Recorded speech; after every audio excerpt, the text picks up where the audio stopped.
tashkil etilayotgan nufuzli anjumanda 30 dan ortiq davlat vakillari, xalqaro tashkilotlar, xorijiy shaharlar merlari, ekspertlar, olimlar va rasmiy delegatsiyalar ishtirok etishi kutilmoqda. Xalqaro ilmiy amaliy anjumanda xalq diplomatiyasi, raqamli diplomatiya, birodar shaharlar o'rtasidagi savdo, iqtisodiy va investitsiyaviy hamkorlik, fan, ta'lim, innovatsiyalar, madaniyat, turizm hamda tarixiy madaniy merosni asrash kabi dolzarb yo'nalishlar muhokama qilinadi. Shuningdek, xorijiy va mahalliy mutaxassislar tomonidan mavzuga oid ma'ruzalar taqdim etilib, o'zaro tajriba almashish va istiqboldagi hamkorlik masalalariga alohida e'tibor qaratiladi. Forum doirasida hamkorlik memorandumlarini imzolash, xalqaro ekspertlar ishtirokidagi 3 ta tematik sessiya hamda yakuniy hujjatni qabul qilish marosimi ham bo'lib o'tadi. Sessiyalarda birodar shaharlar o'rtasidagi investitsiyaviy aloqalarni rivojlantirish, ta'lim va innovatsiyalar sohasidagi hamkorlikni kengaytirish, turizm salohiyatini oshirish hamda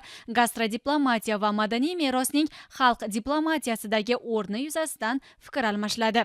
Mazkur xalqaro forum madaniy, gumanitar, iqtisodiy, investitsiyaviy, ilmiy va turizm yo'nalishlarida yangi loyihalarni amalga oshirish uchun muhim muloqot maydoniga aylanishi kutilmoqda.